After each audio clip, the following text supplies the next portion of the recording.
Մի քանի սցենար ունենք, բայց կարծում եմ ընտրության ավարտից հետո միայն կարելի է խոսել, թե որ սցենարն ենք ընտրում եւ առաջարկում։ Կարծում եմ մի փոքր սպասենք արդեն իրացնեք էլի ձեր թեկնածու առաջադրելու իրավունքը թե ոչ։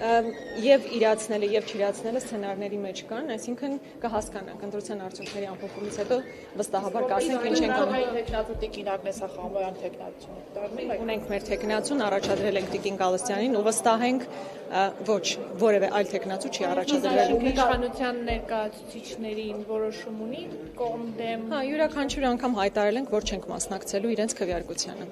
Իսկ այլ թեկնածու չունենք։ Ազդակներ ունեք, ԿՊ-ն ինչպես է քվեարկելու ձեր։ Որևէ կերպ չենք քննարկել, այսինքն որևէ ազդակ չունենք։ Եթե այլ թեկնածու չեք առաջադրել, նշանակում է, որ օրինակ երկրորդ եւ երրորդ անգամ ինչը այս նստաշրջանի ընթացքում համենայն դեպս կանոնակարգ օրենքը թույլ է տալիս, այլևս թեկնածու չեք առաջադրի եւ կոպիտ ասած թափուր կթողնեք այստեղ։ Տեսեք, եթե